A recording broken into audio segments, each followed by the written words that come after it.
Hi everyone! In this video we're going to configure a Raspberry Pi 3 or 4 for remote access as fast as possible. This will work for any version of the Pi 3 or 4. If you're looking for a way to set up a Pi 0 or one of its variants, you can check out the video that I made on that, which I've linked to down below. As in that video, this video is a guide for Windows. But of course the steps are pretty universal, so you can always just swap out whatever the equivalent tools are on the operating system you're using. So, let's jump into it. First, you're going to need your Pi. In my case, I'm using the Pi 3B+. It doesn't make much of a difference. This exact method will work for any Pi that isn't the Pi 0 or one of its variants. We also need a micro SD card, a card reader, a reasonable power supply along with the correct cable, a USB micro in my case, an Ethernet cable, and a computer to flash the SD card and configure the boot partition with. I'm using Windows 10, but this method should work on pretty much any operating system. You might just need to switch out some tools. For software, we're going to need the Raspberry Pi Imager, and because we're on Windows, we're also going to need Notepad++. So let's grab those and install them quickly. I've left links in the description down below. Put the card in the reader and connect it to your PC. You might get some pop-ups depending if you've used this card in a Pi before, but you can pretty much ignore them. Open up the Raspberry Pi flashing tool. There are a lot of options here, even the option to install your own images if you have them downloaded. We're going to install the light version of the official Raspberry Pi operating system though. For that, click Raspberry Pi OS Other, and then Raspberry Pi OS Lite. Then select your SD card and click Write. The tool will format the card, download the image, write the image to the card, and then verify that it's written correctly. This can take a while, so I've sped it up in the video. But it is the perfect time to grab a coffee and a rusk.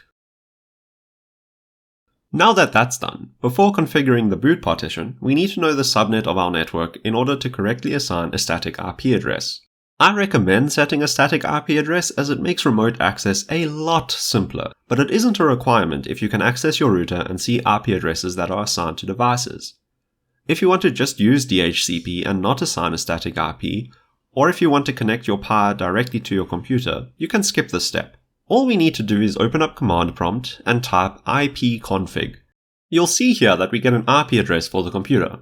Assuming your computer is on the same network the Pi is going to be on, all we need from this is the subnet, which is the first 3 numbers of the IP address.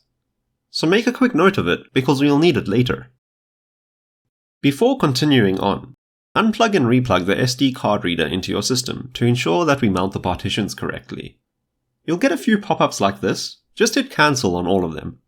Be sure not to hit format, otherwise you'll have to repeat the whole imaging step. Now we open up the boot partition. First, we're going to want to ensure that SSH is enabled for us when we boot. Do that by creating a file called SSH on the boot partition as follows. Right-click, select New, then New Text Document. Just call it SSH.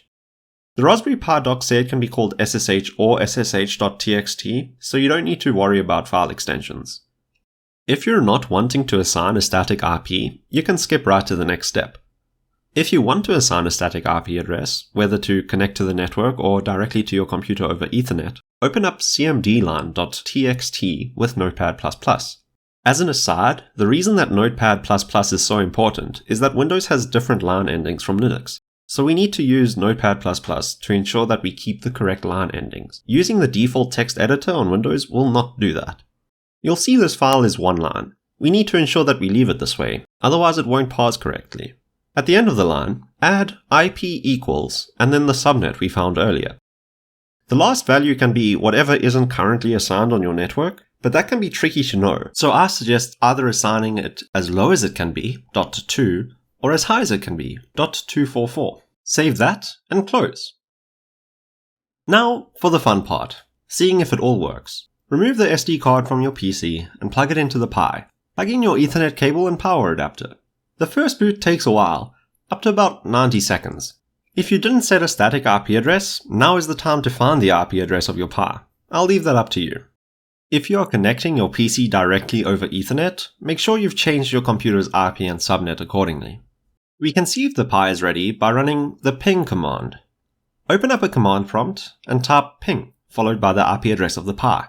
You should get a result like this. If you get a timeout or post not found or something along those lines, either the Pi is still booting or you've got the wrong IP address. Once we know the Pi is running, we can SSH in. Type SSH pi at and then the IP address of the pi. The password you need is Raspberry, all lowercase. On your first connect, it's a good idea to change your password, and you can do that by using the password command as follows. And that's everything. You're done. Thanks so much for watching, guys. As always, if you have any questions, please feel free to leave them down in the comments below. If you like this video and the content I'm making, please feel free to leave a like or consider subscribing. And I'll see you guys in the next one.